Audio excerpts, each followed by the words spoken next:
What is this? ¿Por qué? Ellipses. Ellipses.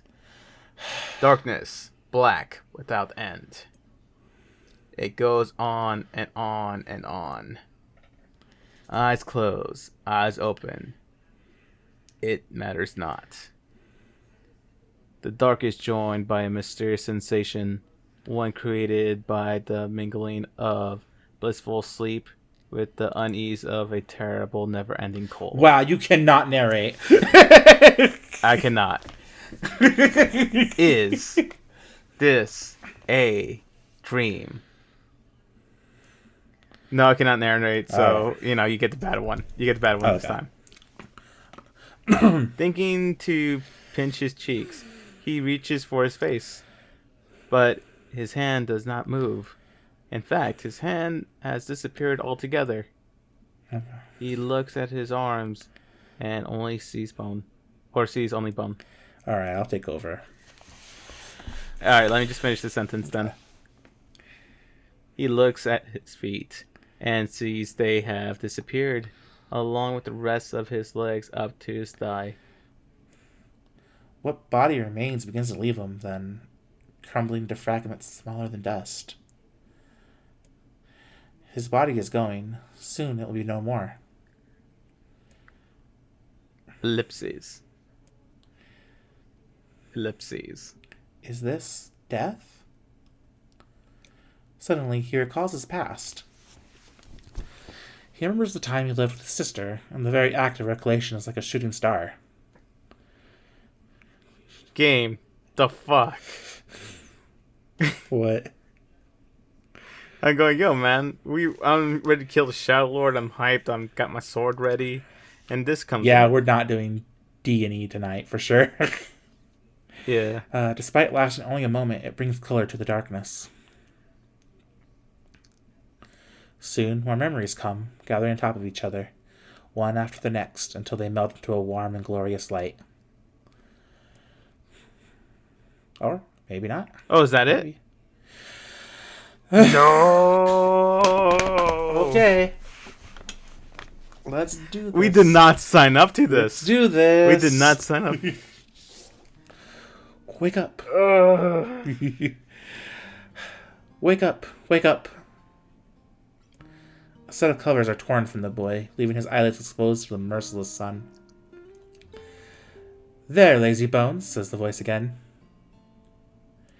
The boy's vision, blurry at first, gradually grows more clear. Before him, her face aglow with a radiant smile, is his older twin sister, Halua. Morning, Halua. Don't look so cheery, you butt. The teacher's going to be here any minute.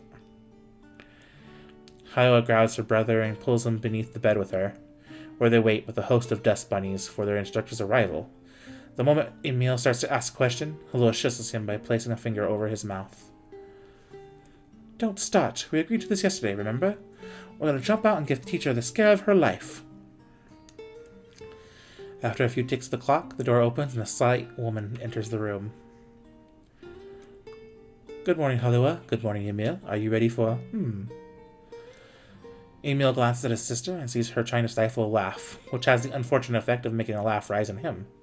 Then the dust bunnies decide to get in on the act, swirling up into their noses and causing the tricksters to sneeze in unison. Suddenly, the face of their teacher appears in the space between the bed and the floor. There you are, you scamps! This is your fault, says Halua. You ruined it by sneezing. Me? Cries a clearly wounded Emil. You sneeze just as loud. That's enough, both of you, says the teacher as she attempts to hide her amusement. Crawl out from under there and let me take your temperatures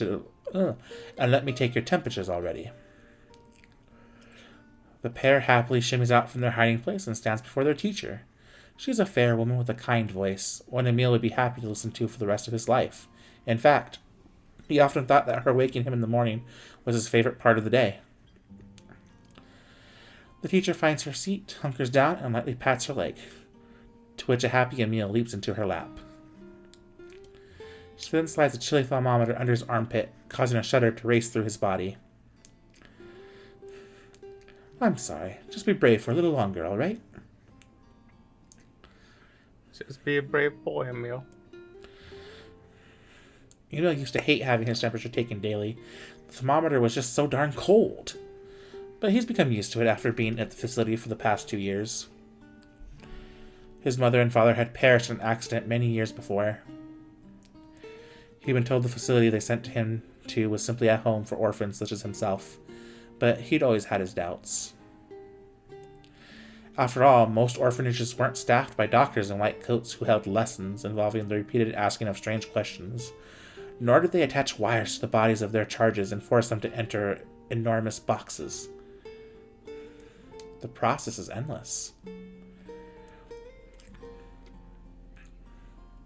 The test unceasing. And yet, Emil feels his teacher somehow floats above it all.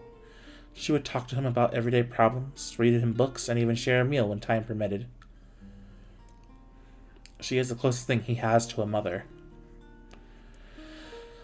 With both their temperatures taken, Emil and Haliwa wait for breakfast. But something is different this day. Their teacher is strange, somehow off.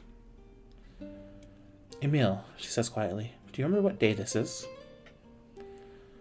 Emil looks over to his sister and sees her staring at him with an enormous grin. Nuh-uh, she says. You gotta figure it out yourself. But despite his best efforts, Emil comes up empty. I'm sorry, ma'am, he says at last. I just don't know.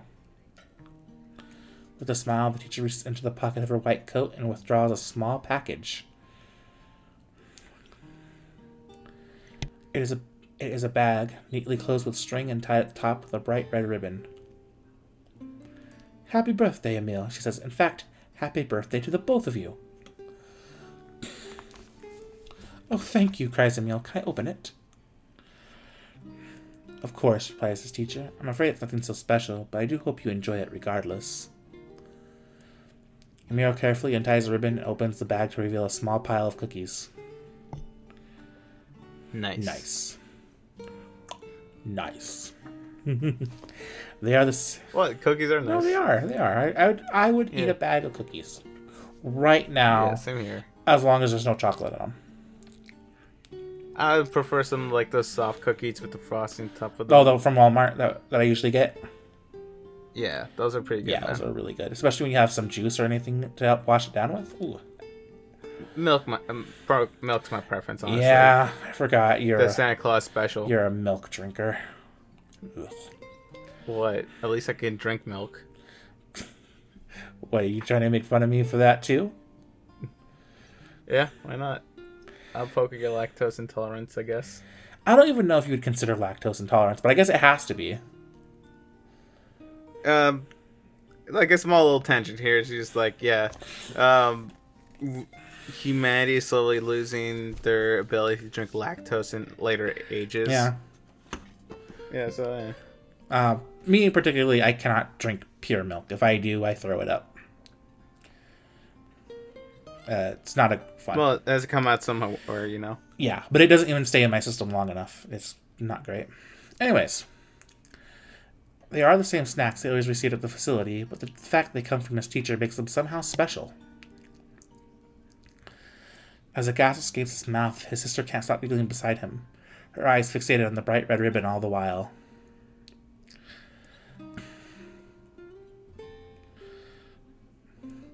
Happy birthday, Haliwa, says Emil as he reaches into the bag, withdraws a cookie, and offers it to his sister.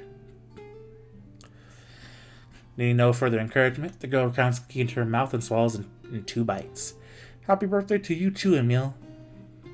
And then, as though remembering something, she leaps up and runs to the small chest of drawers the two of them share. After forcing open a stubborn drawer, she pulls out a single sheet of paper hidden under a white coat and runs it back to her brother. Here's your present, she says, thrusting the paper at him with a slightly embarrassed look. When he glances down, he sees the word Happy Birthday Emil scrawled in a shaky child's hand, along with a picture of a generously colored person who had clearly been created from every crayon in the box. That was me.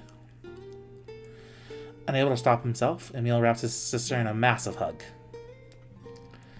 Thank you, he whispers as she returns the erase just as tightly. I'll make sure to draw you on your next birthday, okay? My sister was there. My teacher was there. It was my birthday. I thought I could never be happier. Okay.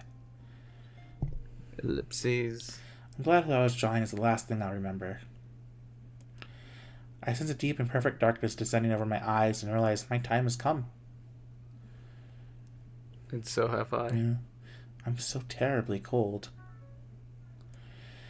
As I try desperately to remember what it felt like to be embraced, I wonder if this horrible face is all that's left of me. Halua. I'm sorry. I couldn't keep my promise. I'm sorry. I'm so sorry. But I'm coming to join you now. Just hold on. Is that it? Oh? Can we survive? Wake up.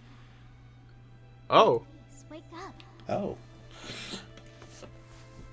it's voiced. It is. Holy Come shit. on, Emil. Wake up already.